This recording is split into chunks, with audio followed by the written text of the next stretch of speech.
Sports talk with আশিকে সকলকে স্বাগত জানাচ্ছি।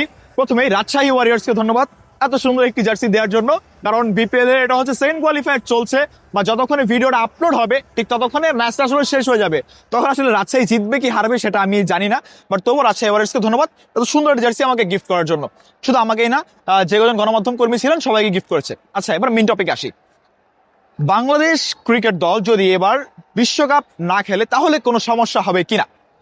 বাংলাদেশ দল এবার যদি বিশ্বকাপ না খেলে বাংলাদেশের কোনো সমস্যা হবে না। কোন একটা সাংবাদিক জিজ্ঞেস করেছিল এম নাজমুল ইসলামকে যে ক্রিকেটাররা বিশ্বকাপ খেলতে না গেলে ক্ষতিপূরণ কি বোর্ড দিবে কিনা। এখানে বোর্ড ক্ষতিপূরণ দেওয়ার কোনো কথা আসে না। আমি আপনাকে একটা সিম্পল হিসাব বুঝাই। যারা ভিডিওটা দেখছেন তারা অবশ্যই কোনো না কোনো অফিসে চাকরিজীবী বা চাকরি অবস্থায় রয়েছেন। আপনাদের বস আপনাদেরকে স্যালারি দেয় আপনাদের কাজ দেখে, নট আপনাদের ফেস দেখে। যদিও আমার ফেস এতটা সুন্দর না। আপনার কাজের গাফিলতি যখন থাকবে তখন অবশ্যই আপনার বস আপনাকে স্যালারি কম দেওয়ার ট্রাই করবে, অথবা আপনার কাছে জবাবদিহিতা চাওয়ার চেষ্টা করবে, যেটা এম নাজমুল ইসলাম করার চেষ্টা করেছেন এবং তিনি করেছেন। তিনি চানও নাই জবাবদিহিতা। তিনি বলছেন যে ওরা এই কয়টা যে টুর্নামেন্ট খেলছে বা বৈশ্বিক আসর খেলছে সেইগুলোতে ওরা আসলে কি সফলতা নিয়ে আসছে বাংলাদেশের জন্য। আমরা কি চাইতে পারি না?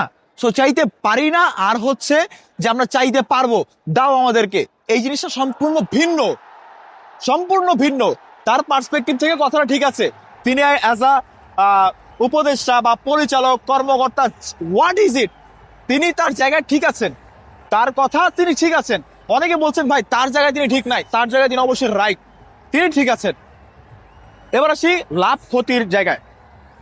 আফগানিস্তান আমাদের খুব পরে এসেছে, খেয়াল করবেন। আফগানিস্তান আমাদের খুব পরে এসে আফগানিস্তান সেমিফাইনাল খেলেছে।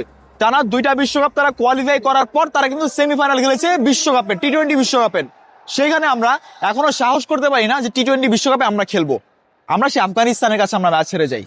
সো এই যে আমাদের মেন্টালিটি, আমাদের মানসিকতা, সবকিছু থেকে কিন্তু আমরা একেবারে বহির্বিশ্ব থেকে আমরা পিছিয়ে। এবার একটু বোর্ডের কথায় আসি। বোর্ড যে সিদ্ধান্তটা নিল বা যে সিদ্ধান্তে বোর্ড রয়েছে যে আসলে বাংলাদেশ খেলতে যাবে না, বাংলাদেশ খেলবে না, বয়কট করবে। আমি একবার বলেছিলাম যে আমার একজন বিসিবি পরিচালকের সঙ্গে আমার কথা হয়েছে এবং তিনি বলেছেন যে বাংলাদেশ বিশ্বকাপ খেলতে যাবে না।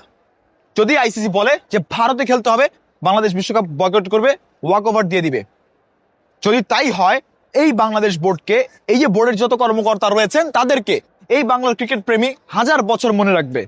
আর যদি বাংলাদেশ 24 ঘন্টার মধ্যে তাদের সিদ্ধান্ত পরিবর্তন করে, সরি টু সে দিস, এই ক্রিকেট বোর্ডকে কেউ মূল্যায়ন করবে না, কেউ গোনায় ধরবে না। বাংলাদেশের ক্রিকেটের ভালোর কথা চিন্তা করে এই জিনিসটা করা হয়েছে। আপনি এখন আপনার দেশের 15 জন ক্রিকেটারে পাঠায় দেন, আপনার 5000 সমর্থককে পাঠায় দেন, আপনার গণমাধ্যম কর্মীদেরকে পাঠায় দেন ভারতে, কোনো সমস্যা নাই। দেশের কোনো কিছু আসে যায় না, বোর্ডের কিছু আসে যাবে না। কিন্তু যখন ওইখানে গিয়ে একজন ক্রিকেটার, একজন সমর্থক, একজন গণমাধ্যম কর্মী মারা যাবে, এই জবাবদিহিতা বোর্ডের দিতে হবে, দেশের মানুষের না, সরকারের দিতে হবে। সরকার যে সিদ্ধান্ত নেয় ভেবে চিন্তে নেয়, সরকার যা করে ভালোর জন্য করে। একটা ক্রিকেট বোর্ড যা করে ভালোর জন্য করে। ক্রিকেটটা আমার জন্য, আমি দেশের জন্য। আমি না থাকলে দেশ চলবে কেমনে? আমার ক্রিকেট না থাকলে আমি চলতে পারবো না, বাট আমি না থাকলে আমার দেশ, আমার ফ্যামিলি চলবে কেমনে? যখন একটা গণমাধ্যম কর্মীর বা সামহ করে একটা মানুষের কোনো ক্ষতি হয়ে যাবে, এই জবাবদিহিতা বোর্ডের দিতে হবে, সরকারের দিতে হবে। আমার মতে বাংলাদেশ ক্রিকেট বোর্ড যে সিদ্ধান্ত নিয়েছে সেটা ঠিক আছে। 24 ঘন্টা যদিও পার হয়ে যায়, সিদ্ধান্ত থেকে আসলে সরে আসাটা উচিত না, এবং বাংলাদেশ ক্রিকেটের আদৌ কোনো ক্ষতি হবে না। আপনি বলতে পারেন যে পরিসংখ্যানে পিছিয়ে থাকবে, হ্যান করবে, ত্যান করবে। বিগত 15 বছর 16 বছর আপনারা খেলে আসছেন, কিছু করতে পারেন নাই। সো একটা বিশ্বকাপ না খেললে আপনাদের কিছু হবে না। হ্যাঁ, এখন আমি বলতেছি না যে আপনারা কিছু করতে পারেন না দেখে আপনারা যাইতে পারেন না, এটা ভালো না। একটা বিশ্বকাপ না খেললে আপনাদের আহামরি কোনো ক্ষতি হবে না। আপনারা প্রিপারেশন নেন, আমরা ঠিক 2028 টি-20 বিশ্বকাপটা আমরা খেলবো, কোনো সমস্যা নাই। বাট পরেরটা পরে, এই বিশ্বকাপে কোনোভাবেই খেলতে যাওয়া যাবে না, হয় শ্রীলঙ্কা না হয় বয়কট। এক কথা। Thank you.